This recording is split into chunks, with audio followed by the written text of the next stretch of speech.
In today's video, I'll teach you how to rotate computer or laptop screen. So first of all, what you have to do is simply right click on the empty space on desktop. After you do that, you'll be able to find various options over here. Click on this option, display settings. Now you'll be able to access the display settings. Make sure display is selected over here.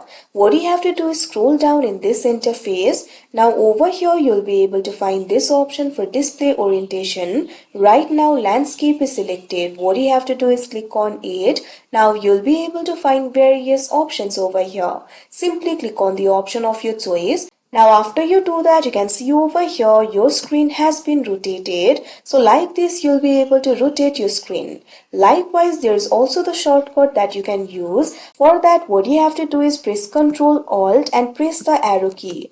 If you press the downward arrow key, you can see over here it will be completely flipped. Likewise, you can also press the left and right key if you want. If you want to revert it, what you can do is simply press Ctrl Alt and upward arrow key. After you do that, it will be reverted. So like this, you'll be able to rotate your screen. So that is how you rotate your computer or laptop screen. I hope you found this video helpful. Thank you for watching.